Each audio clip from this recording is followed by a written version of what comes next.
আপনাদের সবাইকে ত্রিপুরা বামফ্রন্ট কমিটির পক্ষ থেকে এবং ভারতের কমিউনিস্ট পার্টি মার্ক্সবাদীর পক্ষ থেকে আন্তরিকভাবে আপনাদের সকলকে সংগ্রামী অভিনন্দন জানাচ্ছি।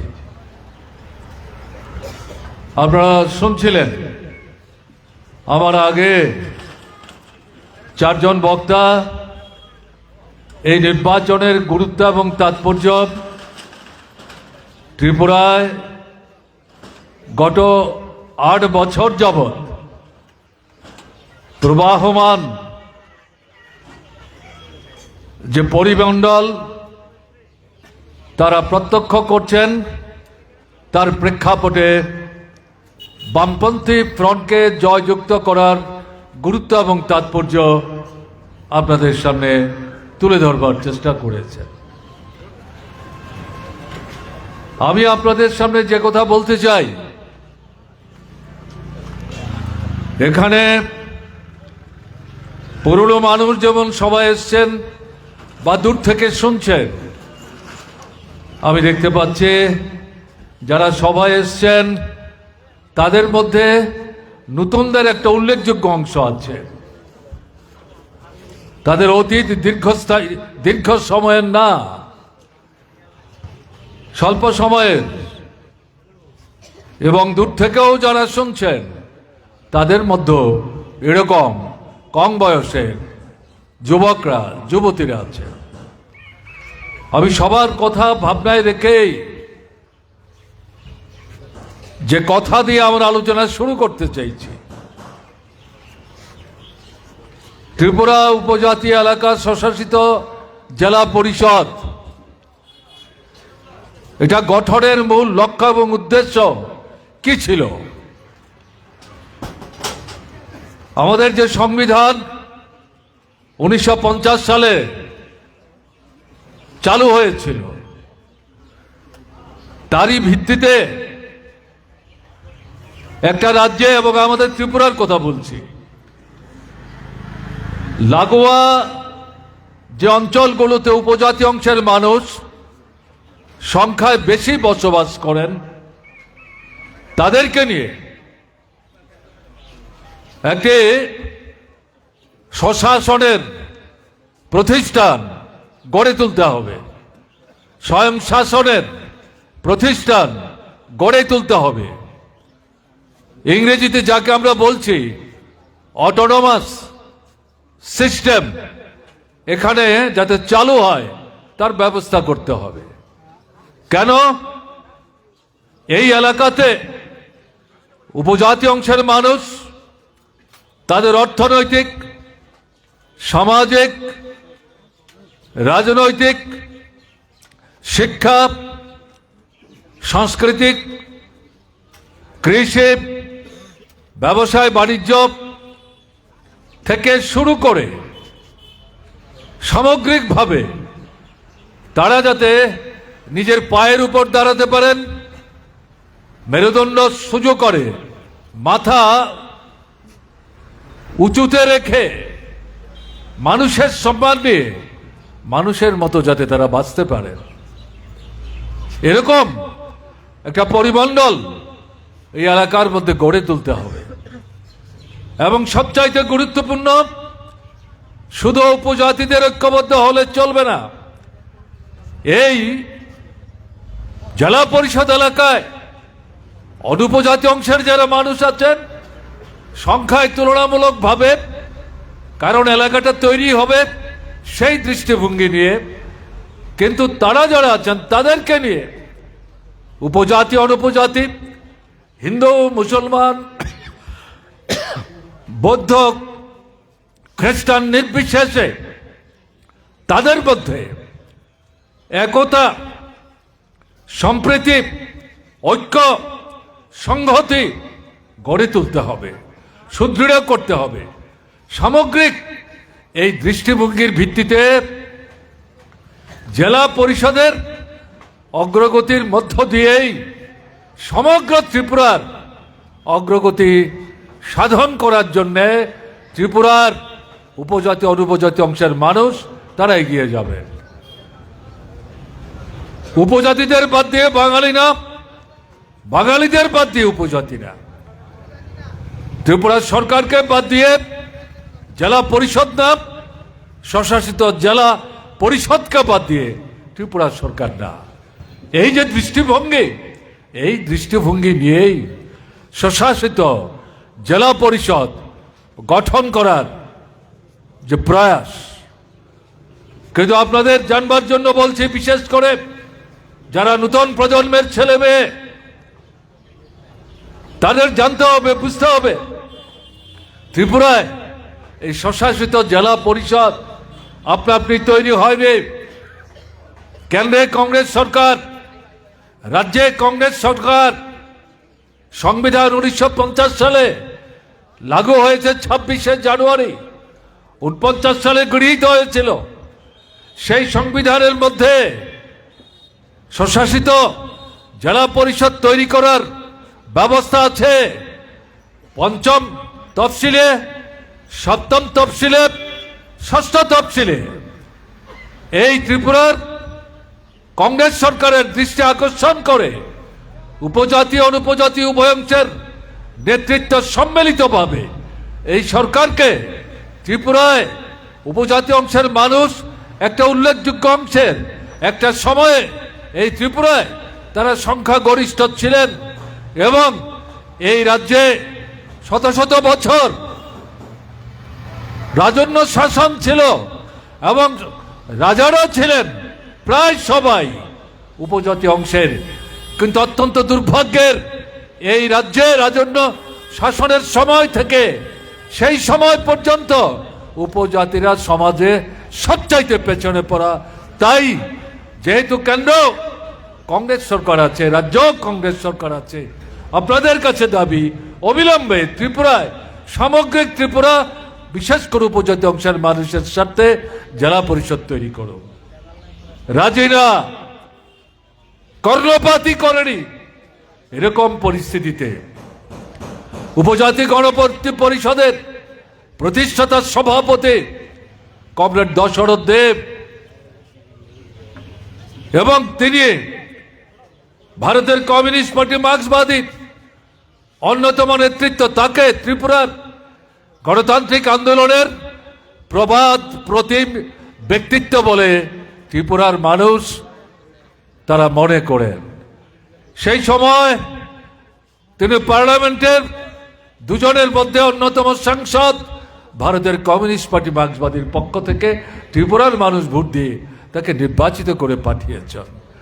যখন বুঝতে পারলেন কংগ্রেস সরকার সংবিধানের মধ্যে থাকলো ভারতবর্ষের অন্য কিছু রাজ্য, বিশেষ করে উত্তর পূর্বাঞ্চল, আসাম সহ 2-3টা রাজ্যে জেলা পরিষদ গঠিত হয়েছে, সেখানেও কংগ্রেসের সরকার, কিন্তু ত্রিপুরায় কংগ্রেস সরকার করতে চাইছে না। তাই লড়াই ছাড়া, আন্দোলন ছাড়া, সংগ্রাম ছাড়া জেলা পরিষদ ত্রিপুরায় করা যাবে না। উদ্যোগ নিলেন সম্মিলিতভাবে আন্দোলন সংগ্রাম সংগঠিত করার জন্যে। একটা পরিমণ্ডল তৈরি হলো এবং দেখা গেল শুধু উপজাতি না, উপজাতি, অনুপজাতি এবং অনুপজাতিদের মধ্যে বিশেষ করে বাংলাভাষী যারা, তাদের একটা বড় অংশ, এদের মধ্যে উল্লেখযোগ্য অংশ যারা উদ্বাস্তু হয়ে দেশ বিভাগের পর ভারতবর্ষের অন্যান্য রাজ্যও গেছেন, ত্রিপুরাতেও এসছেন, তারা এই আন্দোলনের মধ্যে অংশগ্রহণ করছেন নারী পুরুষ নির্বিশেষে। এরকম একটা জায়গায় উপজাতি যুব সমিতি 1967 সালে কংগ্রেসের মস্তিষ্ক প্রসূত এই সংগঠন তারা তৈরি করেন। কারণ কংগ্রেস উদ্বাস্তুদের উপর ভিত্তি করে কমিউনিস্টদের শক্তি দুর্বল করবার জন্য বাঙালি ঐক্য তৈরি করবার চেষ্টা করছিলেন। মার্ক্সবাদী কমিউনিস্ট পার্টির নেতৃত্বে উপজাতি অনুপজাতি নির্বিশেষে ঐক্যবদ্ধ লড়াইয়ের মধ্য দিয়ে শ্রমিক, কৃষক, বেকার যুবক যুবতী, ছোট মাঝারি ব্যবসায়ী, এদের এবং শিক্ষক কেরানি কর্মচারী, তাদের যে গুরুত্বপূর্ণ দাবি সমস্যা, এগুলো সমাধানের প্রশ্নে লড়াই সংগঠিত করে কংগ্রেস সরকারের উপর যখন চাপ সৃষ্টি করতে শুরু করে কংগ্রেস সরকার, লক্ষ্য করেন উপজাতিদের মধ্যে তারা তো এমনিই দুর্বল, যে অনুপজাতি বাঙালি অংশের মানুষ যাদেরকে ঐক্যবদ্ধ করে কেন্দ্রের সরকার দেখিয়ে উদ্বাস্ত অংশের মানুষ তৎকালীন পূর্ব পাকিস্তান থেকে এসেছেন, ভারতবর্ষের ত্রিপুরায় থাকতে গেলে পর কংগ্রেসের সঙ্গে থাকতে হবে ভয় দেখিয়ে তাদেরকে সঙ্গে টেনে নেবার চেষ্টা করছিলেন। এদের মধ্যে একটা উল্লেখযোগ্য গরিব অংশের মানুষ লাল ঝান্ডার নেতৃত্বে যে আন্দোলন, সেই আন্দোলনে তারা অংশগ্রহণ করতে শুরু করেছেন, কারণ তারা উপলব্ধি করতে পারছিলেন যে উপজাতি অনুপজাতি, হিন্দু মুসলমান বৌদ্ধ খ্রিস্টান নির্বিশেষে প্রকৃত অর্থে মানুষের স্বার্থে লাল ঝান্ডা নিয়ে যারা লড়াই করছেন তারাই মানুষের বন্ধু। কাজেই আমরা চোখ কান বন্ধ করে এই কংগ্রেসের লেজুর বৃত্তি করলে আমাদের জীবনের সমস্যার সমাধান হবে না। এরা আমাদেরকে ব্যবহার করবে ভোট বৈতরণী পার হওয়ার জন্যে। ভোট শেষ হলে পর তারা আমাদের দিকে ফিরেও তাকায়নি, ভবিষ্যৎ দিনও তাকাবে না। কাজে এই ভুল পথ ছাড়তে হবে। প্রকৃত লড়াইয়ের যে পার্টি, সেই পার্টির হাত ধরে আমাদের ত্রিপুরাকে এগিয়ে নিয়ে যেতে হবে। এই পরিস্থিতিতে যখন কংগ্রেস বুঝতে পারল অনুপজাতিদের মধ্যে তার শক্তি দুর্বল হচ্ছে, উপজাতিদের মধ্যে তারা বরাবর দুর্বল, এই পরিস্থিতিতে দিল্লির কংগ্রেস দেখিয়ে বেশি দিন এই ত্রিপুরাতে তাদের পক্ষে সরকারে টিকে থাকা সম্ভব হবে না। তাই এরা উপজাতিদের মধ্যে বাঙালিদের মধ্যে যে ক্ষয়, এটাকে পুষিয়ে নেবার জন্যে উপজাতিদের মধ্যে ভারতের কমিউনিস্ট পার্টি মার্ক্সবাদীকে দুর্বল করবার জন্য বিভাজন তৈরির লক্ষ্যে উপজাতি যুব সমিতি তৈরি করে 1967 সালে। এরা যেহেতু ত্রিপুরা উপজাতি অধ্যুষিত এলাকায় স্বশাসিত জেলা পরিষদ, উপজাতি মাতৃভাষা অন্যতম ককবরক, এই ভাষায় যে উপজাতির ছেলে মেয়ে স্কুলে পড়তে চায় তারা যাতে স্কুলে পড়তে পারে, তার জন্য এই ভাষাকে রাজ্য ভাষার স্বীকৃতি। আমাদের রাজ্যের ভূমি সংস্কার যে আইন, তাতে উপজাতির জমি অনুপজাতির হাতে বিক্রি করা যায় না, এটা বেআইনি। কিন্তু কংগ্রেস শাসনে বেআইনিভাবে এই ভূমি হস্তান্তরিত হয়েছে। এই জমি পুনরুদ্ধার করতে হবে। পুনরুদ্ধার করতে গিয়ে যার হাত থেকে এই জমি উদ্ধার করা হবে সে যদি অনুপজাতি অংশের মানুষ হন, গরিব হন, ভূমিহীন হয়ে পড়েন, তাদেরকে জমি দিয়ে নিজের পায়ে দাঁড়াতে পারে, তার জন্য সরকারকে ব্যবস্থা করতে হবে। এবং বনাঞ্চলে যে সংরক্ষিত এলাকা, সেই এলাকা বেদখল হয়ে যাচ্ছে, উপজাতিরা ধীরে ধীরে বনাঞ্চল থেকে উচ্ছেদ হচ্ছেন, এটা বন্ধ করতে হবে। এই যে 4 দফা দাবি, এই দাবির আন্দোলন উপজাতি যুব সমিতির পক্ষে প্রথম দিকে বিরোধিতা করা কঠিন। যদিও গণমুক্তি পরিষদ তার নেতা দশরথ দেব, মার্ক্সবাদী কমিউনিস্ট পার্টি, তারা ঐক্যবদ্ধভাবে ডাক দিয়েছেন, আসল ঐক্যবদ্ধভাবে আন্দোলন করে তাদের যুব সমিতি এগিয়ে গেল। কিন্তু একটা সময় যাওয়ার পর মাঠে নামার যখন সময় হলো, তখন এই উপজাতি যুব সমিতি বলল, এই 4টা দাবি তো আমাদের ট্রাইবেলদের দাবি, আমাদের এই দাবির আন্দোলনে বাঙালিরা কেন আসবে? তাদের নিয়ে এই আন্দোলন চলবে না। আমরা এই আন্দোলন করব, শুধু আমরা যারা ট্রাইবেল উপজাতি তারাই আন্দোলন করবেন, বাঙালিরা থাকলে এই আন্দোলনে আমরা থাকবো না। দশরথ দেব গণমুক্তি পরিষদের নেতৃত্ব সহ এদেরকে বুঝিয়ে বলবার চেষ্টা করলেন, কি বলছেন আপনারা? আমরা তো ত্রিপুরা এখন সংখ্যালঘু, 1 থেকে 100 সমস্ত উপজাতি, আমরা যদি ঐক্যবদ্ধ হই তাহলে বিধানসভায় আমরা সংখ্যালঘু, বিধানসভার বাইরেও আমরা সংখ্যালঘু। কে শুনবে আমাদের কথা? এরকম জায়গায় উপজাতি না, অনুপজাতি, বিশেষ করে বাঙালি, তারা আমাদের দাবিগুলি সমর্থন করছেন। আমাদের আন্দোলন শক্তিশালী করবার জন্য তারা আমাদের সাথে হাত মেলাবার চেষ্টা করছেন। এটা তো আমাদের জন্য আনন্দের, আমাদের সাহস বাড়াতে সাহায্য করবে, শক্তি বাড়াতে সাহায্য করবে। এবং এই সম্মিলিত শক্তির জুড়ে রাজ্য সরকারের উপর আমরা চাপ সৃষ্টি করতে পারবো। এবং দাবি আদায় করতে রাজ্য সরকারকে আমরা চাপ সৃষ্টি করে একটা নতুন পরিমণ্ডল তৈরি করতে পারবো, আন্দোলনটাকে অনেক দূরে আমরা নিয়ে যেতে পারবো। এটা তো আমাদের উৎসাহিত হওয়ার কথা। আপনারা এটা কি বলছেন? উপজাতি যুব সমিতি বলল আমরা এই আন্দোলনে নাই।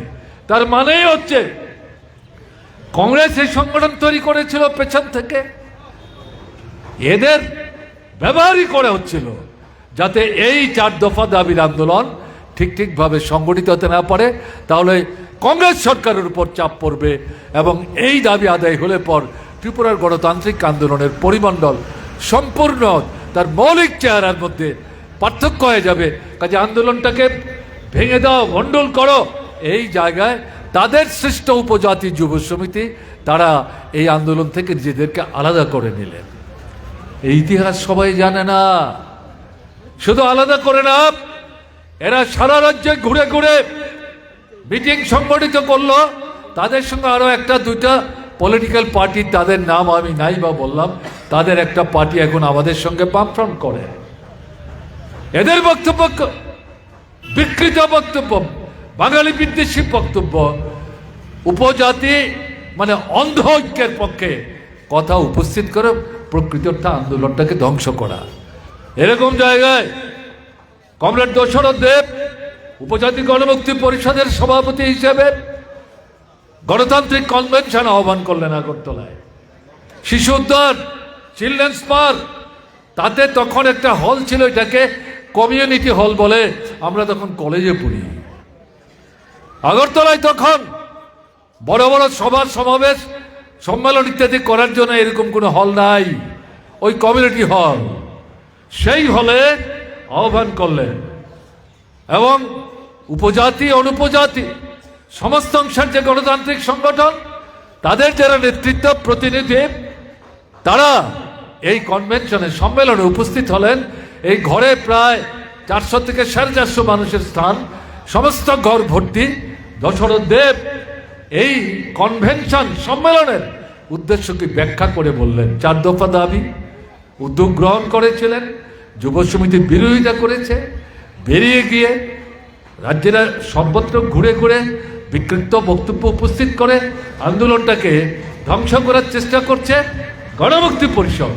তারা এই আন্দোলনটাকে সংগত করে এগিয়ে নিয়ে যেতে চায় এবং এই আন্দোলন শুধু উপজাতির আন্দোলন না, উপজাতি অনুপজাতি উভয় অংশের যে গণতান্ত্রিক মানুষ তাদের আন্দোলন।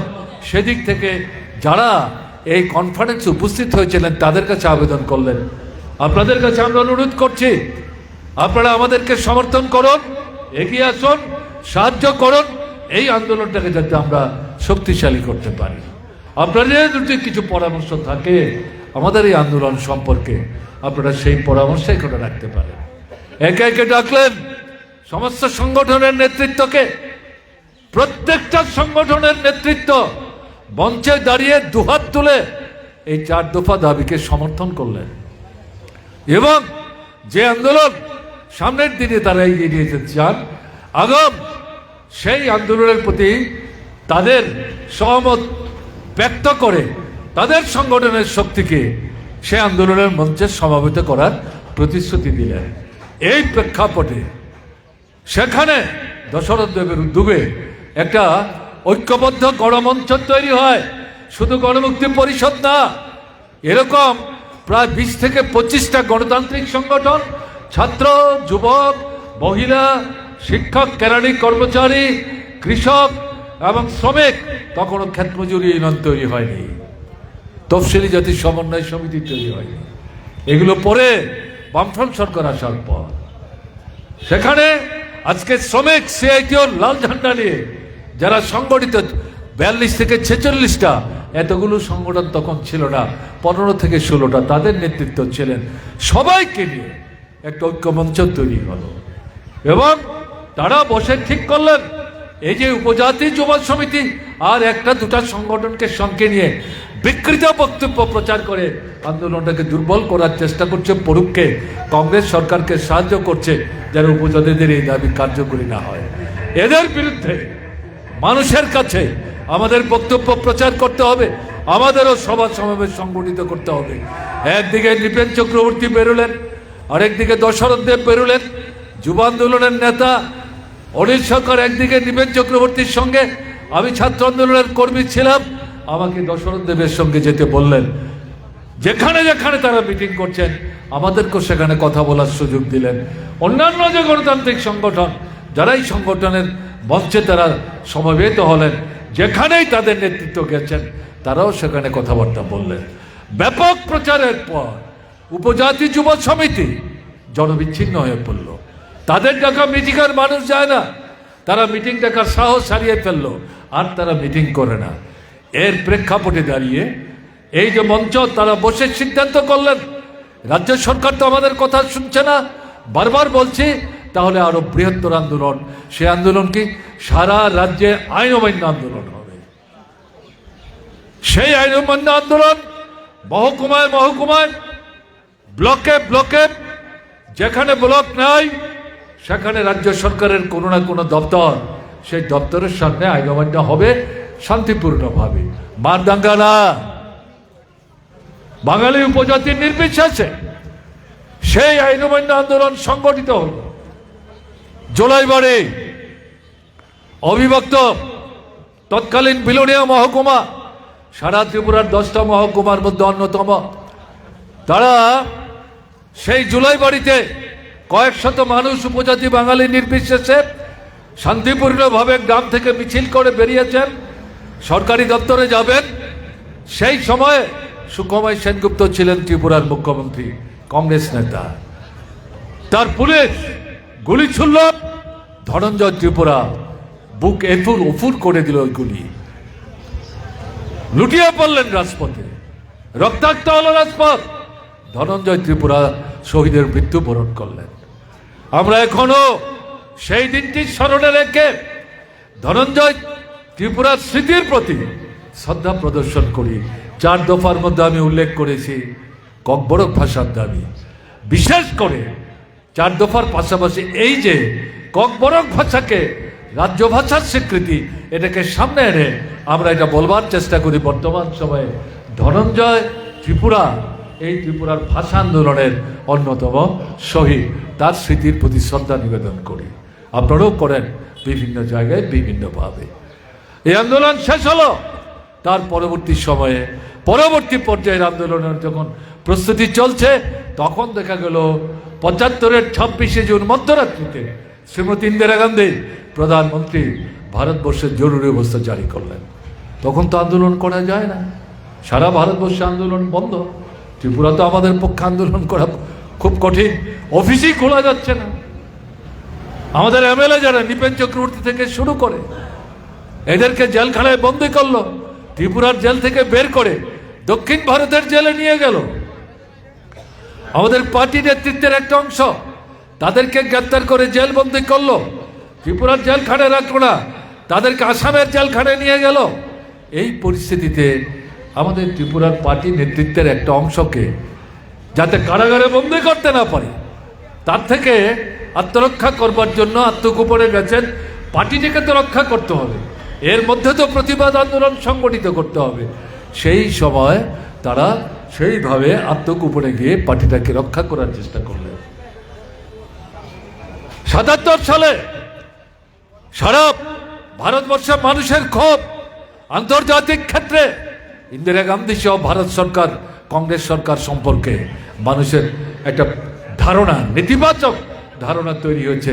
তাতে গিয়ে ইন্দিরা গান্ধী বুঝতে পারলেন সংবিধান সংশোধন করে 5 বছরের জায়গায় 6 বছর শাসন চালিয়েছেন, বুঝতে পারলেন আর তো চালানো যাবে না। ভোট ডাকলেন, সেই ভোটে কংগ্রেস দল স্বাধীনতার পর লোকসভা নির্বাচনে প্রথম পরাস্ত হলো। অকংগ্রেস সরকার ভারতবর্ষ প্রথম গঠিত হলো। মোরারজি ভাই প্রধানমন্ত্রী হলেন, প্রথম কংগ্রেস থাকলো, তিনি তখন আর কংগ্রেস না, তাকেও জেলখানায় ঢুকিয়েছিলেন ইন্দিরা গান্ধী। সেই 77 সালের ডিসেম্বর মাসে ত্রিপুরার বিধানসভা নির্বাচন, সেই নির্বাচনে ত্রিপুরার বিধানসভায় 7টা বিধানসভা, 60 আসন, অসাধারণ সাফল্য। 56টা আসনে ভারতের কমিউনিস্ট পার্টি, মার্ক্সবাদী, ফরওয়ার্ড ব্লক, আরএসপি, এই 3 দল মিলে বামফ্রন্ট তখনও সিপিআই বামফ্রন্টে আসেনি, পরে তারা আসেন। এই বামফ্রন্ট 56টা আসনে জয়যুক্ত হয়, উপজাতি যুব সমিতির 4টা আসনে জয়যুক্ত হয়। কংগ্রেসের আসন ছিল 0, একজনও জয় হাসিল করতে পারেনি। এই বামফ্রন্ট সরকার 78 সালের জানুয়ারি মাসের 5 তারিখ শপথ গ্রহণ করল। নৃপেন চক্রবর্তী মুখ্যমন্ত্রী, দশরথদেব শিক্ষা এবং উপজাতি কল্যাণ দপ্তরের মন্ত্রী, বীরেন দত্ত মন্ত্রী, বৈদ্যনাথ মজুমদার মন্ত্রী, দীনেশ দেববর্মা মন্ত্রী, অনিল সরকার মন্ত্রী, এদেরকে নিয়ে প্রথম বামফ্রন্ট সরকার ত্রিপুরায় তৈরি হল। এই সরকারের মন্ত্রিসভার প্রথম বৈঠকে তারা সিদ্ধান্ত করলেন, নির্বাচনের আগে যে প্রতিশ্রুতি আমরা দিয়েছি সেই প্রতিশ্রুতির প্রত্যেকটি অক্ষর অক্ষরে আমরা বাস্তবায়িত করে রূপায়িত করব। তার অন্যতম ছিল স্বশাসিত জেলা পরিষদ গঠন। সিদ্ধান্ত নিলেন এবং এরকম পরিস্থিতিতে ভারতবর্ষের তৎকালীন অকংগ্রেসী প্রথম প্রধানমন্ত্রী মোরারজি ভাই ত্রিপুরা এসছে। রাজভবনে নৃপেন চক্রবর্তী এবং দশরথ দেব প্রধানমন্ত্রীর সঙ্গে সাক্ষাৎ করতে গেছে। অন্যান্য ত্রিপুরার উন্নয়নমূলক কর্মসূচির পাশাপাশি দাবি করলেন, আমরা ত্রিপুরায় ষষ্ঠ তফসিল মোতাবেক ত্রিপুরা উপজাতি এলাকা স্বশাসিত জেলা পরিষদ তৈরি করতে চাই। কিন্তু এই ষষ্ঠ তফসিলের মধ্যে আসাম এবং কয়েকটা রাজ্যের নাম আছে, আমাদের ত্রিপুরার নাম নাই। কাজে সংবিধান সংশোধন করে ত্রিপুরার নাম অন্তর্ভুক্ত করতে হবে। মোরারজি ভাই হাত জোর করে নৃপেন চক্রবর্তী দশরথ দেবকে বললেন, আমি সংবিধানের গায়ে স্পর্শ করব না। আপনারা জানেন এই নিয়ে ইন্দিরা গান্ধীর সঙ্গে আমার লড়াই, তার জন্য আমাকে জেলে ঢুকিয়েছে, আমি জেল খেটেছি, আপনারাই আমাকে বের হয়ে আসতে সাহায্য করেছেন, আপনারাই আমাকে প্রধানমন্ত্রী করেছেন। এই সংবিধানের মধ্যে থেকে যদি জেলা পরিষদ করতে পারেন করুন, আমি সব দিক থেকে সাহায্য করব, কিন্তু সংশোধন করা যাবে না। এই পরিস্থিতিতে বামফ্রন্ট নেতৃত্ব বুঝতে পারলেন যে ষষ্ঠ তফসিলে এই মুহূর্তে করা যাবে না, সপ্তম তফসিল মোতাবেকই জেলা পরিষদ করতে হবে। সেই জেলা পরিষদ তৈরি করার জন্য আইন তৈরি হলো, নির্বাচনের সময় নির্ঘণ্ট এ নিয়ে ভাবনা চিন্তা শুরু হলো, সরকারের দিক থেকে প্রশাসনিক উদ্যোগ নিতে আরম্ভ করলেন। এরকম সময়ে সেই উপজাতি যুব সমিতি তৈদুতে সম্মেলন ডাকলেন। সেই সম্মেলনে বিভু দেবী,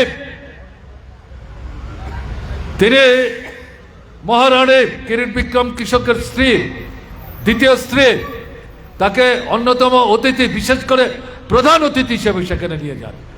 সেই তৈদুর সম্মেলনে তিনি উস্কানিমূলক বক্তব্য রাখলেন।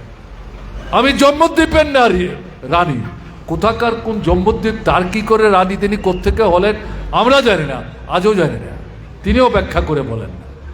সেই যুব সমিতির সম্মেলনে তিনি সেখানে বললেন, আমাদের এই ত্রিপুরা এটা অনুপজাতিরা দখল করে নিচ্ছে, ট্রাইবেলরা সংখ্যালঘু হয়ে যাচ্ছে, এখান থেকে আমাদের উদ্ধার পেতে হবে। কাজেই যারা বাইরে থেকে এসে ত্রিপুরা দখল করে নিচ্ছে তারা কি করে ত্রিপুরায় থাকবে। উস্কানিমূলক বক্তব্য। টিএনভি তৈরি হলো, হাতের আঙ্গুল কাটলেন, রক্ত দিয়ে কপালে টিপ দিলেন এবং তারা বাংলাদেশে গেলেন। কি শপথ, কি স্লোগান? সেই শপথ স্লোগান হলো, বামফ্রন্ট সরকারকে ক্ষমতা থেকে না হটানো পর্যন্ত আমরা অস্ত্র ছাড়ব না। এর পাশাপাশি উপজাতি যুব সমিতি 7 দিনের জন্য লাগাতার গ্রাম ত্রিপুরায় তারা বন্ধের ডাক দিলেন। নৃপেন চক্রবর্তী তাদের নেতৃত্বকে ডাকলেন, এটা আপনারা কি করছেন? আপনারা জানেন আমরা জেলা পরিষদ নির্বাচনের প্রস্তুতি নিচ্ছি, আপনারা তো জেলা পরিষদের বিরোধিতা সরাসরি করছেন না, বিকৃত বক্তব্য রেখেছেন, কিন্তু তারপরেও জেলা পরিষদের বিরোধিতা আপনারা করছেন না। এই জায়গায় আপনারা যে এই বন ডাকলেন গ্রামে, জেলা পরিষদের নির্বাচন তো গ্রামেই হবে, শহরে না। তাহলে এই 7 দিনের বন্ধ, কোথায় কে অঘটন ঘটবে, তাতে করে কি করে আমরা নির্বাচন করব? কোনো মতেই তারা কথা শুনতে রাজি হলেন না। সেই জুন মাস, আম কাঁঠালের দিন, আনারসের দিন, লেম্বু ছড়ায় একটা দোকান থেকে আনারস কিনে দোকানিকে এটা কেটে দেওয়ার জন্য বলছে, এই আনারস কাটা ইত্যাদি নিয়ে সেখানে তর্ক বিতর্ক হয়, একটু মারামারি হয়। সেই থেকে পরিস্থিতিটা একটা এমনিতেই অগ্নিগর্ভ, সেখান থেকে দাঙ্গা বেঁধে গেল, ট্রাইবেল নন ট্রাইবেল। আমার এখনো মনে আছে সেই সময় আমি কৈলাসহরে ছিলাম, ছাত্র ফেডারেশন করি। যেহেতু কলেজ স্কুল বন্ধ, সেই সময় আমরা শিক্ষা শিবির সংগঠিত করেছিলাম 3 দিনের। সেই আমাদের কাছে আগরতলা থেকে খবর গেল যে তোমরা তোমাদের শিক্ষা শিবির বন্ধ করো, যারা এই শিবির অংশগ্রহণ করছে তাদের দ্রুত বাড়িতে পৌঁছে দেওয়ার ব্যবস্থা করো, এবং আমরা আগরতলা থেকে জানালে তবেই তোমরা আসবে। কারণ আমাদের সঙ্গে তখন ত্রিপুরা বিধানসভার উপাধ্যক্ষ ছিলেন, তিনি অধ্যাপক ছিলেন বিলুনিয়া কলেজের, তিনি আমাদের শিক্ষকদের মধ্যে একজন ছিলেন। সেই কারণে বলছেন আমরা যতক্ষণ আগরতলা থেকে না বলবো ততক্ষণ তোমরা কিন্তু কৈলাসহর থেকে আগরতলার দিকে আসার চেষ্টা করবে না। এরকম একটা পরিস্থিতি তৈরি হলো। প্রচুর মানুষ জীবন দিলেন, বাঙালি অবাঙালি, কোটি কোটি টাকার সম্পত্তি নষ্ট হলো, এবং একটা ধারণা তৈরি হলো। আমার এখনো মনে আছে বিএসএফ এর সর্বভারতীয় নেতৃত্ব এসছেন, মুখ্যমন্ত্রী নৃপেন চক্রবর্তীর সঙ্গে দেখা করবার জন্য গেছেন তার সরকারি কোয়ার্টারে। সেই সময় মুখ্যমন্ত্রীর বাড়িতে আমিও উপস্থিত ছিলাম। সেই ভদ্রলোক জিজ্ঞেস করছে হিন্দি ভাষায় যে ত্রিপুরার যে পরিস্থিতি, তাতে কি ট্রাইবেল নন ট্রাইবেল আর কোনোদিন একটা জায়গায় আসবে? আমার এখনো মনে আছে মুখ্যমন্ত্রী নৃপেন চক্রবর্তী তাকেও মুড়ি আর চা দিয়েছেন, তিনি নিজেও মুড়ি চা খাচ্ছেন, আমিও মুড়ি চা খাচ্ছিলাম। তিনি হাসতে হাসতে বলছেন যে তোমার ত্রিপুরা সম্পর্কে ধারণা নাই, এটা একটা বিচ্ছিন্ন ষড়যন্ত্রের ফল। ত্রিপুরা ট্রাইবেল নন ট্রাইবেল উভয়ের সম্মিলিত বাসস্থান। সাময়িক এই বিপর্যয়, সাময়িক এই বিভ্রান্তি, এবং এই ত্রিপুরাতে ট্রাইবেল নন ট্রাইবেল তারা আবার একটা জায়গায় আসবে। বিএসএফ এর সেই যে অফিসার, তিনি কতটা বিশ্বাস করতে সেদিন পেরেছিলেন বোঝা যায়নি। 3 মাসের ব্যবধানে আগরতলার শিশু উদ্যানে বামপন্থী ফ্রন্টের ডাকে হাজার হাজার ত্রিপুরার বিভিন্ন মহকুমা থেকে উপজাতি অনুপজাতি, হিন্দু মুসলমান বৌদ্ধ খ্রিস্টান তাদের সমাগম ঘটে, এবং সেই মাঠে দাঁড়িয়ে আমি উপলব্ধি করছিলাম ওই বিএসএফ এর নেতার কাছে নৃপেন চক্রবর্তী সেদিন যে কথা বলেছিলেন এটা কথার কথা না, এটা হচ্ছে তার জীবনের রাজনৈতিক শিক্ষার নির্যাস। আজকে মাঠে দাঁড়িয়ে এটা আমরা উপলব্ধি করছি। উপজাতি যুব সমিতি তারা পারল না এই নির্বাচন ভণ্ডুল করতে, নির্বাচন হলো। 7ম তফসিল মোতাবেক নারায়ণ রূপনী, অঘোর দেববর্মা চেয়ারম্যান এবং চিফ এক্সিকিউটিভ মেম্বার হিসেবে কাজ শুরু করলেন। কিন্তু 6ষ্ঠ তফসিল মোতাবেক জেলা পরিষদ করতে হবে, না হলে রাজ্য সরকার যে কোনো সময় পছন্দ না হলে জেলা পরিষদ ভেঙে দিতে পারে। বামফ্রন্ট এই আইনটা সংশোধন করে 6ষ্ঠ তফসিল মোতাবেক করতে চায়, তাতে রাজ্যপাল রাষ্ট্রপতির প্রতিনিধি, তিনি জেলা পরিষদের নিয়ন্ত্রক। তাই এটা নিয়ে বিধানসভায় বেসরকারি প্রস্তাব আসলো। বামপন্থী ফ্রন্টের একজন বিধায়ক প্রস্তাব তুললেন সংবিধান সংশোধন করে 6ষ্ঠ তফসিল মোতাবেক ত্রিপুরায় যাতে জেলা পরিষদ করা যায়, সেই সংশোধনের মধ্যে ত্রিপুরার নাম অন্তর্ভুক্ত করতে হবে। 1 থেকে 60 জন বিধায়ক, উপজাতি যুব সমিতির 4 জন ছিলেন, তারাও বাধ্য হয়েছেন, বিরোধিতা করার সাহস দেখায়নি। 60 জন বিধায়ক সমর্থন করেছেন। ত্রিপুরায় এরকম ঘটনা অতীত দিনে ঘটেনি, আমিও তখন বিধায়ক ছিলাম। এই প্রস্তাব পাঠানো হলো কেন্দ্রের প্রধানমন্ত্রীর কাছে, এবং এই পরিস্থিতিতে কেন্দ্রীয় সরকারের পক্ষে বিধানসভার সর্ববাদী সম্মত যে প্রস্তাব, আর তাকে অস্বীকার করা সম্ভব হয়নি। সংবিধান সংশোধন করে 6ষ্ঠ তফসিলের মধ্যে ত্রিপুরার নাম যুক্ত করে ত্রিপুরাও যাতে 6ষ্ঠ তফসিলের ভিত্তিতে জেলা পরিষদ গঠন করা যায় তার ব্যবস্থা করে। তখন 7ম তফসিলে জেলা পরিষদ সময় শেষ হয়নি।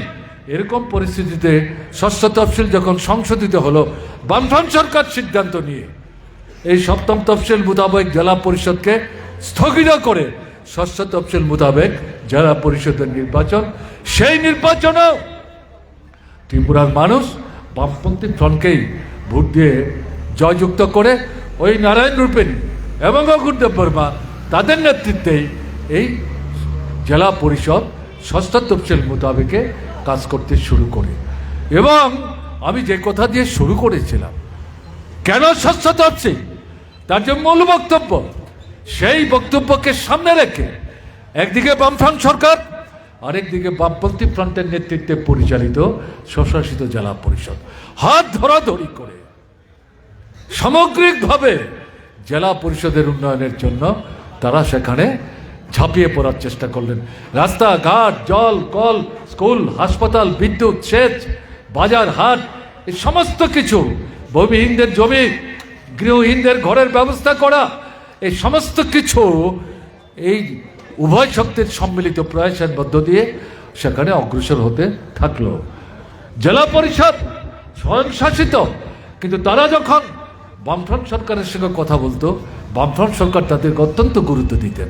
বামফ্রন্ট সরকারের মুখ্যমন্ত্রী বছরে 2-3 বার জেলা পরিষদে যেতেন।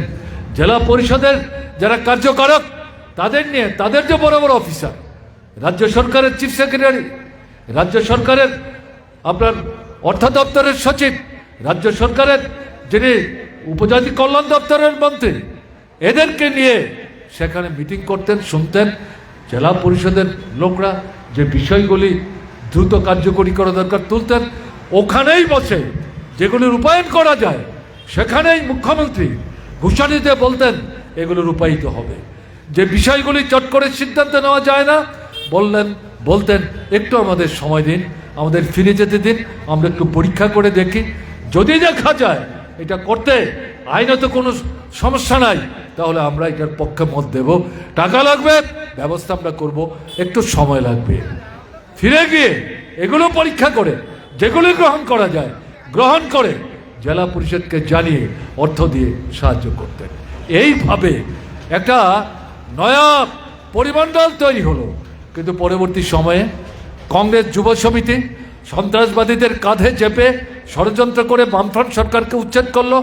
তারপর ত্রিপুরা উপজাতি এলাকা স্বশাসিত জেলা পরিষদ ভোটকে প্রহসনে পরিণত করে তাকেও দখল করলো এবং জেলা পরিষদকে একটা লুটের যে কেন্দ্রে তারা পরিণত করলেন। পরবর্তী সময়ে আবার মানুষ বামফ্রন্টকে ফিরিয়ে আনলেন, জেলা পরিষদও বামফ্রন্টকে ফিরিয়ে আনলেন, আবার পুরনো ধারায় কাজ।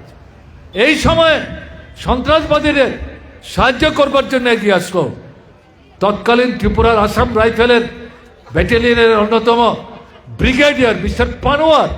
গোপনে গোপনে কমিউনিস্টদের বিরুদ্ধে ষড়যন্ত্র করে ওই সন্ত্রাসবাদীদের সাহায্য করেছে তারা যাতে জেলা পরিষদের মধ্যে সংখ্যাগরিষ্ঠতা অর্জন করতে পারে, বামফ্রন্ট যাতে জেলা পরিষদের সংখ্যাগরিষ্ঠতা অর্জন করতে না পারে।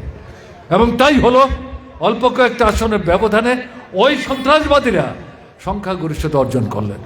বামফ্রন্ট সরকার তার মুখ্যমন্ত্রীর সাথে ওই সন্ত্রাসবাদীদের নেতা, যিনি জেলা পরিষদের নেতা হলেন, সাক্ষাৎ করতে আসলেন। মুখ্যমন্ত্রী তাকে বললেন, আপনারা কিভাবে জয় হাসিল করেছেন, কারা সাহায্য করেছে আমরা জানি, কিন্তু আমরা এগুলো ভুলে থাকতে চাই। রাজনীতির লড়াই ময়দানে আমরা আপনাদের দেখব, কিন্তু জেলা পরিষদ সুদীর্ঘ লড়াইয়ের ফসল, এটা যাতে কোনো মতেই কাজের দিক থেকে অসুবিধা না হয়। বামফ্রন্ট জিতল না, আপনারা দখল করেছেন, কিন্তু আপনারা ঠিকভাবে কাজ করুন, আমরা আপনাদেরকে সর্বতভাবে সাহায্য করব, ভালো অফিসার পাঠিয়ে অর্থনৈতিক সব দিক থেকে। কিন্তু এরা তো ভালো কাজের জন্য যায়নি, লুটের রাজত্ব কায়েম করার চেষ্টা, এবং এতে করে তাদের নিজেদের মধ্যে বিরোধ, দল ভাঙলো, একটা অংশ বেরিয়ে আসলো, বেরিয়ে এসে বামফ্রন্টকে বলল, আপনারা আমরা মিলে নূতন করে আমরা জেলা পরিষদ চালাতে চাই, এদের সঙ্গে পারবো না, এরা দুর্নীতি করছে। বামফ্রন্টের নেতৃত্বে বলল যে না, আমাদের তো ভোট দিয়ে জেলা পরিষদ পরিচালনার জন্য পাঠায়নি, ভোট দিয়ে পাঠিয়েছে আপনাদের, আপনারা নিজেরা মিলে থাকতে পারেননি, একটা অংশ বেরিয়ে এসছেন, আপনারা চালান, আমরা এর মধ্যে অংশগ্রহণ করব না, বাইরে থেকে আপনাদেরকে আমরা সমর্থন করব। তারা তখন বলল, আমরা যাদের ছেড়ে বেরিয়ে আসলাম তারা তো সন্ত্রাসবাদী, আমাদের তো খুন করে ফেলবে, আমাদের নিরাপত্তা নাই। বামফ্রন্ট সরকার তাদের ডেকে বললেন, আপনাদের নিরাপত্তার দায়িত্ব আমরা নিচ্ছি। আগরতলায় ভগৎ সিং যে যুব আবাস, সেখানে তাদের থাকবার ব্যবস্থা হলো, পুলিশ সিআরপিএফ দিয়ে তাদের সুরক্ষিত করার ব্যবস্থা হলো। তারা এক্সিকিউটিভ কমিটি তৈরি করলো, বামফ্রন্টের যারা আছেন 8 জন 10 জন বাইরে থেকে সমর্থন। কিছুদিন যাওয়ার পর দেখা গেল যে যায় লঙ্কা সেই হয় রাবণ। তারা ভালো কথাবার্তা বলে বেরিয়েছিল, এরাও গিয়ে লুট করতে শুরু করলো। লাগলো গোলমাল রাজ্যপালের কাছে। এডিসি এলাকার মানুষ তারা প্রতিবাদ করতে শুরু করলেন। ওই যে বললাম রাজ্যপাল রাষ্ট্রপতির প্রতিনিধি, তিনি একটা ছোট্ট কমিটি তৈরি করলেন। কমিটি তৈরি করে অভিযোগগুলি তদন্ত করতে পাঠালেন। 7 দিনের মধ্যে তদন্ত করে রিপোর্ট উপস্থিত করলো। এই অর্থকরী লুটের যে অভিযোগ, এগুলি তদন্ত করে দেখা গেল অধিকাংশ অভিযোগ সত্য। এই রিপোর্ট রাজ্যপালের হাতে যাওয়ার পর তিনি সিদ্ধান্ত নিয়ে সেই জেলা পরিষদ ভেঙে দিলেন এবং নূতন করে নির্বাচনের আহ্বান করলেন। সেই নির্বাচনে সন্ত্রাসবাদীরা দাঁত ফুটাতে পারল না, পানোয়ারেরও আর কিছু করার ক্ষমতা ছিল না। মানুষ ঐক্যবদ্ধভাবে ভোট দিয়ে বামফ্রন্টকে জয়যুক্ত করে জেলা পরিষদ পরিচালনার দায়িত্ব বামফ্রন্টের হাতে তুলে দিল। এই যে ইতিহাস সবাই জানে। এরকম একটা জায়গায় দাঁড়িয়ে বিজেপি সরকারে আসলো, তাদের সাহচর্যে তীব্রামথা তৈরি হলো, তারা ইডিসি দখল করলো। 2021 সালে আমাদের বামপন্থী ফ্রন্টের প্রার্থী যারা, প্রকাশ্য প্রচার যেদিন বন্ধ হলো, সেদিন মধ্যরাত্রি থেকে তারা গৃহবন্দী, ঘর থেকে তাদের বেরোতে দেওয়া হয়নি। বিভিন্ন এলাকা যেগুলো বামফ্রন্ট সমর্থক যারা নির্বাচক মণ্ডলী বড় অংশ বসবাস করেন, সেই এলাকা থেকে ভোটের দিন মানুষকে বেরোতে দেওয়া হলো না। এরপরেও যখন ভোট গণনা তারা নিশ্চিত হতে পারছিল না, গণনা কেন্দ্র বেদখল করে এদের জয় তারা নিশ্চিত করার চেষ্টা করলো। অর্ধেকের বেশি আসন তীব্রামথা জিতল, আর প্রায় 9 থেকে 10টা আসন বিজেপি জিতল। বিজেপি এবং তীব্রামথা এরা সংগোপনে হাতে হাত মিলিয়েই তো বামফ্রন্ট মার্ক্সবাদী কমিউনিস্ট পার্টি, তারা যাতে কোনোভাবে এডিসিতে আসতে না পারে তার জন্য এই কাণ্ডটা করেছে। এখন অভিজ্ঞতা কি? মানুষের অভিজ্ঞতাকে আপনারা শুনছিলেন। অঞ্জন দাস জেলা কমিটির সম্পাদক আমার আগে যিনি বলবার চেষ্টা করছিলেন, আমার অভিজ্ঞতা এটাই।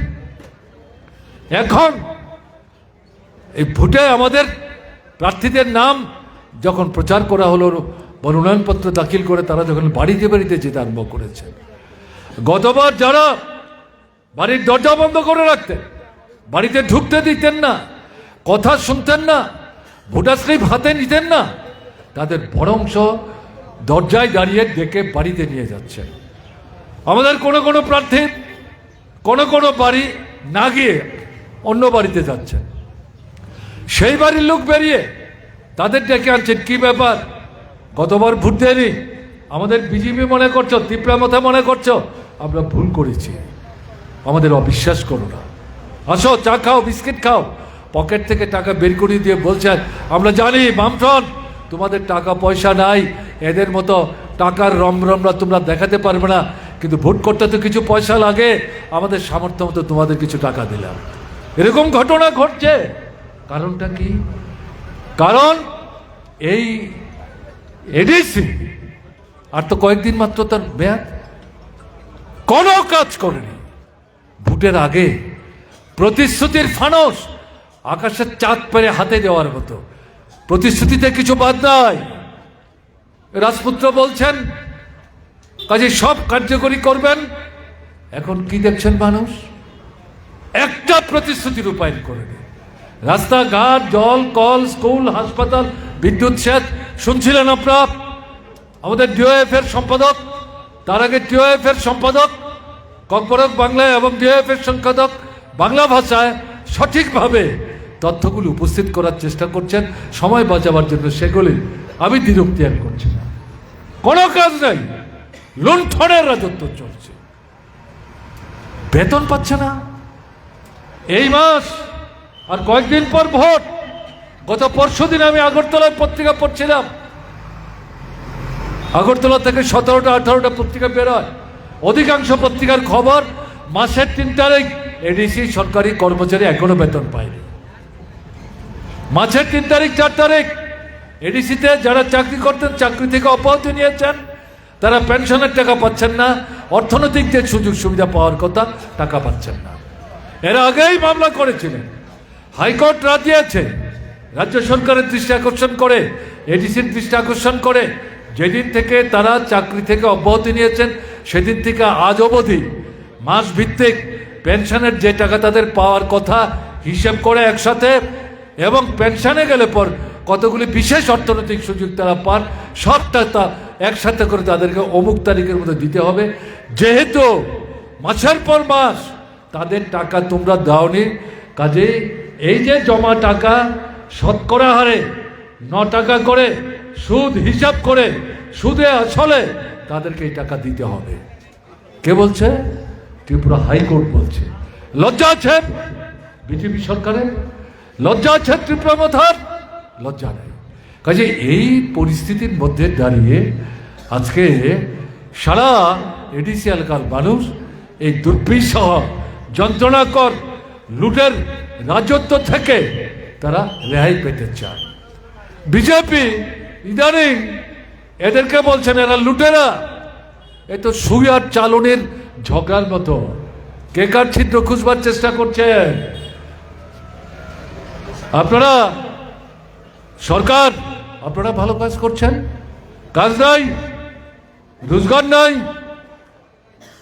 কেনবার ক্ষমতা নাই, অনাহার অর্ধাহার, অনাহার মৃত্যু, সন্তান বিকৃত, কাজের জন্য বাইরে যাচ্ছে ছেলে মেয়ে। শুধু এডিসির প্রায় 98,000 থেকে 1 লক্ষের মতো ত্রিপুরার বাইরে। আগে শুধু যুবকরা যেত, এখন যুবতীরা যাচ্ছে। ওখানে গিয়ে বেগুড়ে মারা যাচ্ছে।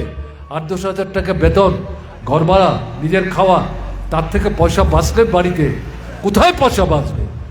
ওখানে যারা মারা যাচ্ছে তাদের অনেকের মৃতদেহ ত্রিপুরায় মা বাবারা ফিরিয়ে আনতে পারছে না। এরকম পরিস্থিতি চলছে। কাজে এরকম একটা জায়গায় দাঁড়িয়ে এই যে ত্রিপুরায় এডিসি চলছে, দেখা যাচ্ছে এরা নাচ গানের পার্টি ভারতবর্ষের বাইরে নিয়ে যাচ্ছে ফুর্তি করার জন্য। লজ্জা নেই তোমাদের? বামফ্রন্ট সরকারি উপজাতি সংস্কৃতিকে সারা ভারতবর্ষে ছড়িয়ে দেওয়ার জন্য তাদের পাঠিয়েছে, এবং ভারতবর্ষের বাইরে পৃথিবীর বিভিন্ন রাষ্ট্রে আমাদের ত্রিপুরার এই উপজাতি সাংস্কৃতিক টিমকে বাইরে পাঠিয়েছে। আমরা যখন সরকারে ছিলাম আমরা দেখেছি এরকম প্রায় 4-5টা রাষ্ট্র থেকে আমাদের সরকারের কাছে সরাসরি তারা আবেদন করে বলেছেন, তোমাদের এই যে কালচারাল টিম এসেছিল আমাদের দেশে, তারা 7 দিন 8 দিন ছিল, দারুণ উৎসাহ তৈরি করেছে, মানুষ আবার তাদের দেখতে চায়, তোমরা কি পাঠাবে? আমরা দারুণভাবে উৎসাহিত অনুপ্রাণিত হতাম, এবং সব জায়গায় না পারলেও অনেক জায়গায় তাদেরকে আমরা পাঠিয়েছি। সেই সময় অনাহার ছিল না, অনাহার মৃত্যু ছিল না, সন্তান বিক্রি ছিল না, কাজের সমস্যা ছিল না, রেগার কাজ, টুয়েপের কাজ, বনাঞ্চলের কাজ, পিডব্লিউডি দপ্তরের কাজ, ট্রাইবেল ওয়েলফেয়ার ডিপার্টমেন্টের কাজ, শিক্ষা দপ্তরের কাজ, স্বাস্থ্য দপ্তরের কাজ, কাজের কোনো অভাব নাই। গ্রামের মানুষ তারা ঠিক করতেন রেগার কাজ করবেন না পূর্ত দপ্তরের কাজ করবেন, পূর্ত দপ্তরের কাজ করবেন না উপজাতি কল্যাণ দপ্তরের কাজ করবেন। বাড়িতে থেকে কোনটা কাজ করলে পর বেশি মজুরি পাওয়া যাবে তার সামনে 3টা 4টা 5টা কাজ নিজে ঠিক করতেন। এই অবস্থা তো এখন নাই, সমস্ত ধ্বংস করে ফেলেছে।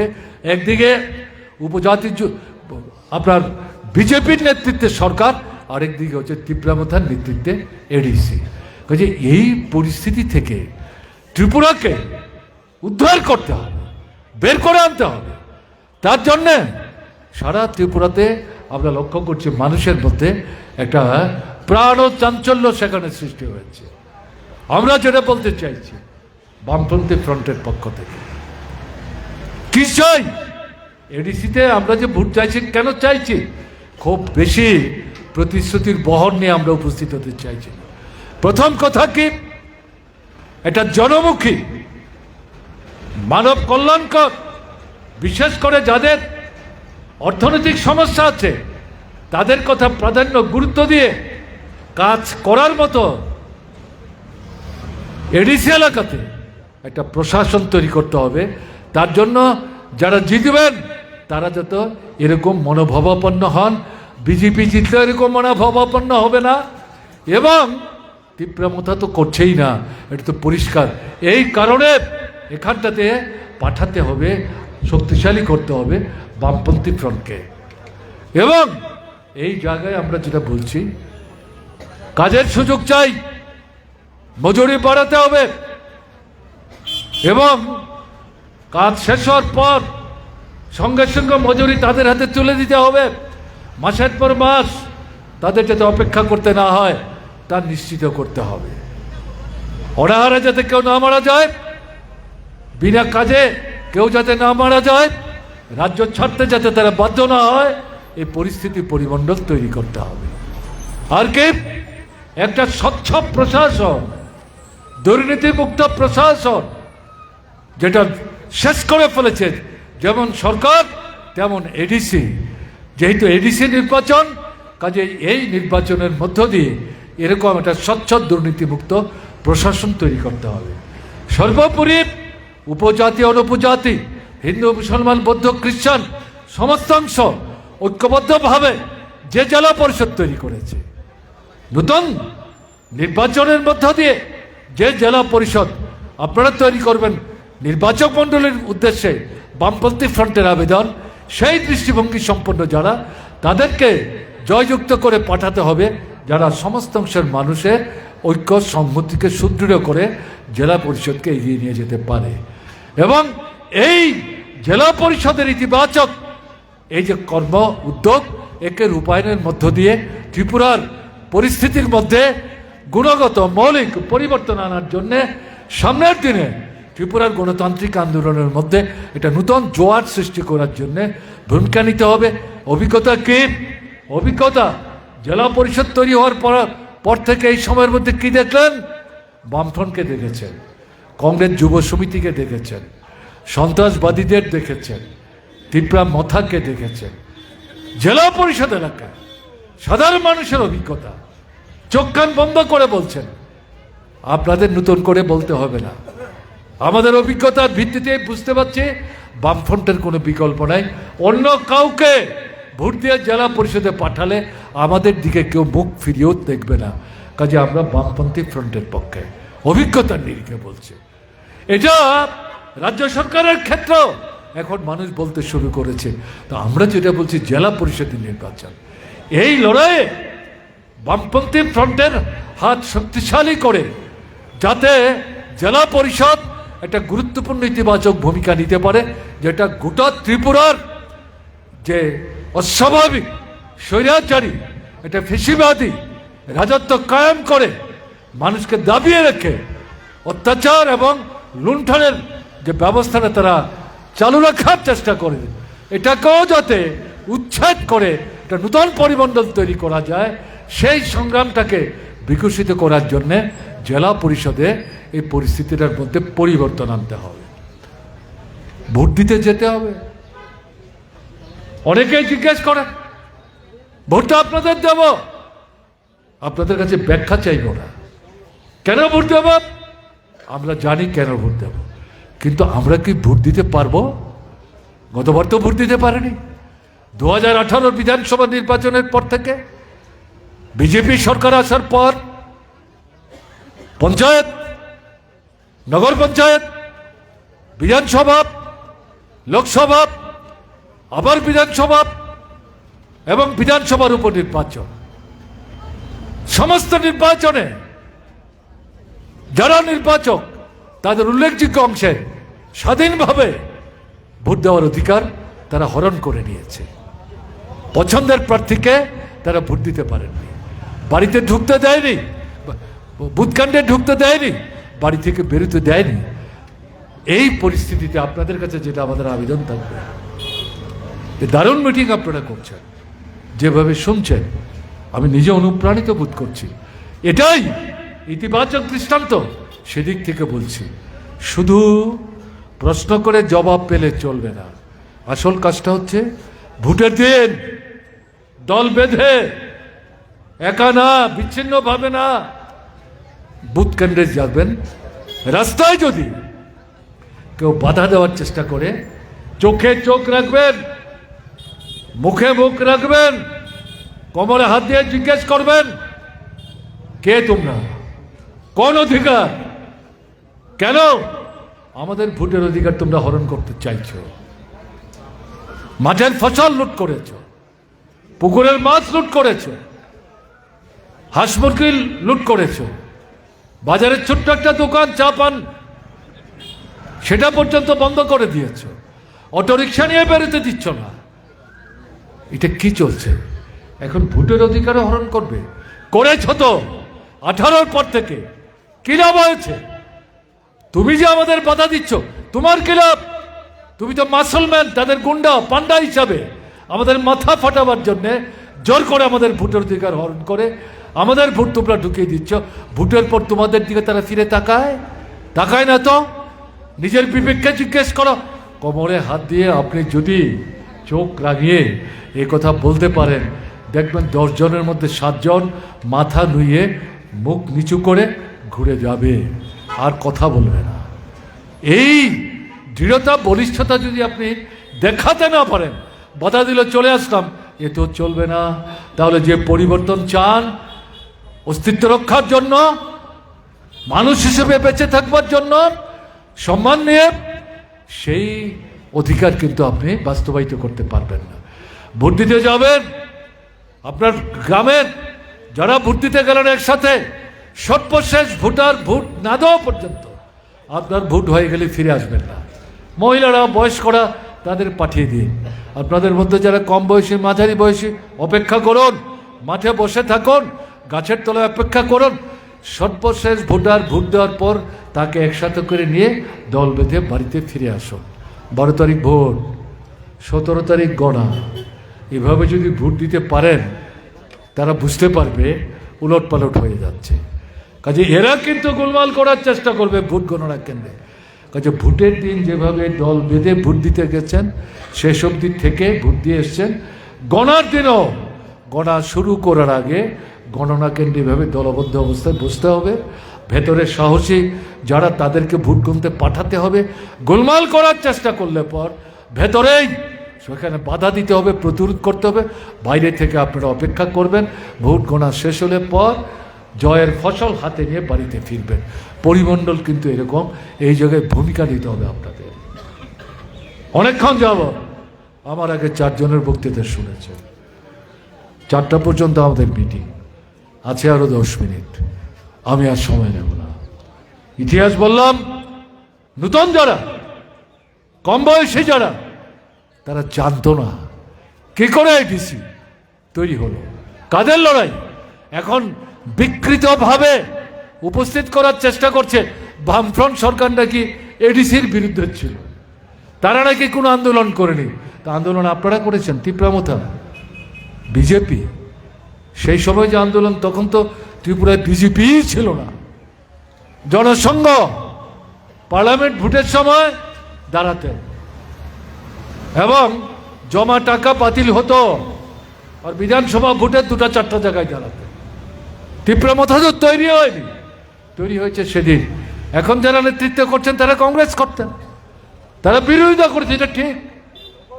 কাজে এই পরিস্থিতিতে দাঁড়িয়ে বিকৃত বক্তব্য উপস্থিত করার চেষ্টা করছে।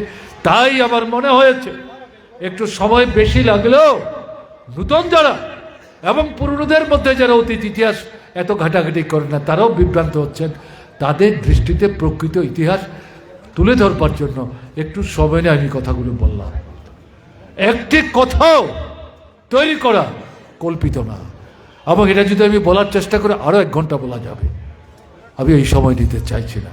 তাই সঠিক ইতিহাস উপস্থিত করে এবং বামফ্রন্ট সরকার এবং বামফ্রন্ট পরিচালিত এডিসি হাত ধরাধরি করে প্রকৃত অর্থে এডিসি এলাকার মধ্যে একটা পরিবর্তন, এবং এই পরিবর্তনের হাওয়াকে কাজে লাগিয়ে ত্রিপুরার সামগ্রিক পরিস্থিতির মধ্যে পরিবর্তন আনার একটা পরিমণ্ডল তৈরি হয়েছিল, সবটাকে ধ্বংস করে দিয়েছে এই বিজেপি সরকার এবং তীব্রামথা। বিজেপি কেন ভোট চায়? তার তো কোনো নৈতিক অধিকার নেই। কি বলছে, আমরা তো এডিসিতে ছিলাম না। তোমরা সমর্থন না করলে তীব্রামথা এডিসিতে 18টা আসন পায়। তীব্রামথা তোমাদের সমর্থন না করলে 23-এর নির্বাচনে তোমরা সরকার আসতে পারো? তারাই তো 13 জন নিয়ে তোমাদের সরকারে ঢুকলো, 2 জন মন্ত্রী আছে। সরকার টাকা দিচ্ছে এডিসিকে, ঠিক পদ্ধতি খরচ না করে রাজ্যপালকে ব্যবহার করে তদন্ত কেন করাবার জন্য ব্যবস্থা নেওনি? সাহস কোথায়? ওই যে আমি বলছিলাম সুই আর চালনির গল্পের মতো, কে কার ছিদ্র খুঁজবার চেষ্টা করবে, কারণ তারা জানে আমরা যদি কিছু বলার চেষ্টা করি তারা আঙুল তুলে বলবেন সাবধান, আমরা জানি আপনারা কি করছেন। এখন বলে বেরিয়ে যাচ্ছেন, জবাবের প্রত্যাশা তো করছেন না। কাজে এই জায়গায় বিজেপি, এই সরকার, তার তো কোনো নৈতিক অধিকার নাই এডিসি নির্বাচনে ভোট যাওয়ার। তীব্রামথাতে আজকে এই লুটের রাজত্ব কায়েম করতে পারলো এডিসিতে, এটার জন্য বিজেপি দায়ী। তারা যে লুট করছে, তীব্রামথাও লুট করছে, তোমরাও করছো, আমরাও করছি, দেখা যাক কে বেশি লুট করতে পারে। কাজে এদের কারণ নৈতিক কোনো অধিকার নেই ভোট চাইবার। কাজে এই পরিস্থিতির মধ্যে বিকল্প নাই বামফ্রন্টের। তাই আপনাদের কাছে আবার বক্তব্য শেষ করার আগে আরেকবার আবেদন করব, সাহসে ভর করে ঐক্যবদ্ধভাবে সমস্ত প্রতিকূলতা উপেক্ষা করে ভোট দেন, বামফ্রন্টের হাত শক্তিশালী করুন। এডিসিকে ভিত্তি করে ত্রিপুরায় একটা মৌলিক গুণগত পরিবর্তন সামনের দিনে আনবার জন্য আপনারা কার্যকরী ভূমিকা গ্রহণ করবেন, এই আবেদন জানিয়ে আপনাদের সামনে এতক্ষণ আমি কথা বললাম, আপনারা শুনলেন। আমি উৎসাহিত, অনুপ্রাণিত বোধ করছি। তার জন্য আপনাদেরকে আমি হাত জোর করে নমস্কার জানিয়ে আপনাদের কাছ থেকে বিদায় নিচ্ছি এবং আমার বক্তব্য আমি এখানে শেষ করছি। ভালো থাকবেন।